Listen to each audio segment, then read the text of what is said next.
جھنگ سے بھائی محمد فہیم اختر صاحب نے سوال لکھا ہے۔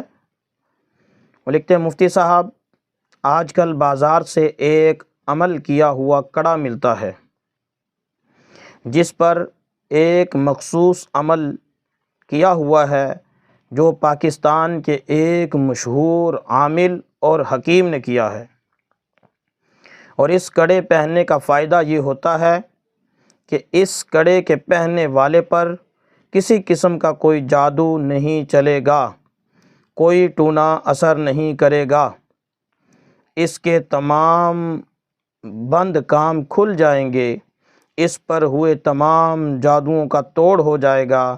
اس طرح کا بہت کچھ اس کڑے کے بارے میں بتایا جاتا ہے۔ ہمارا سوال یہ ہے کہ کیا اس کڑے کو پہننا چاہیے یا نہیں؟ واضح رہے کہ مذکورہ کڑے کی قیمت بھی اچھی خاصی ہے۔ محمد فہیم اختر۔ جی میرے محترم بھائی، اگر آپ اس کڑے کی قیمت کی وضاحت نہ بھی کرتے تو ہم آپ کو بتا دیتے کہ یہ اچھی خاصی قیمت والا کڑا ہے۔ کیوں؟ اس کی وجہ کیا ہے کہ اصل مقصد تو قیمت لینا ہی ہے، باقی سارے کام تو جعلی ہیں۔ کڑوں سے کچھ نہیں ہوتا، لوہے کا کڑا پہننا ویسے بھی ٹھیک نہیں ہے، الٹا پھر اس کو اس طرح مبارک اور مقدس بنا لینا کہ اس کڑے کے پہننے کی وجہ سے جادو کا نہ ہونا، ٹونے کا نہ ہونا، یہ ساری کی ساری جعلی باتیں ہیں، یہ ساری کی ساری من گھڑت باتیں ہیں، محض آپ سے پیسے وصول کرنے کا ایک حیلہ، ایک بہانہ ہے اور کچھ بھی نہیں۔ لہٰذا ایسے کاموں سے بچنا چاہیے، عقیدے کو پختہ رکھنا چاہیے، بد عقیدگیوں سے بچنا چاہیے اور نہ ہی ان کو پھیلانا چاہیے۔ یہ ساری کی ساری بد عقیدگیاں ہیں، جعلی کام ہیں، لوگوں کے پیسے کمانے کے ذریعے ہیں اور کچھ بھی نہیں۔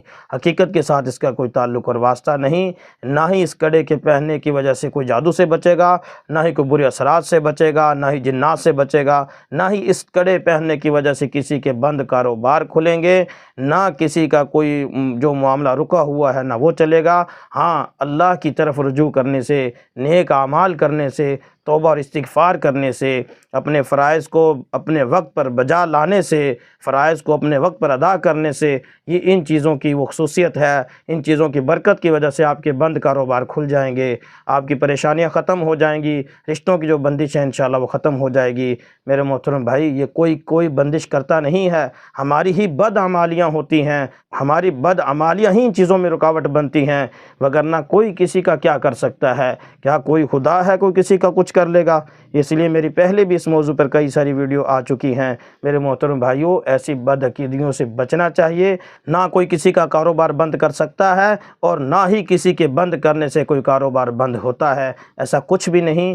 حقیقت میں ایسا کچھ نہیں ہو سکتا، یہ چھوٹے ذہنوں کی پیداوار ہے۔ لہٰذا ان چیزوں سے بچیں، خود کو بھی بچائیں اور اپنے دوستوں کو بھی بچائیں، اور یہ بد عقیدیوں کو پھیلانے سے منع کریں، ان بد عقیدیوں کی رکاوٹ بنیں، ان بد عقیدیوں کو روکیں۔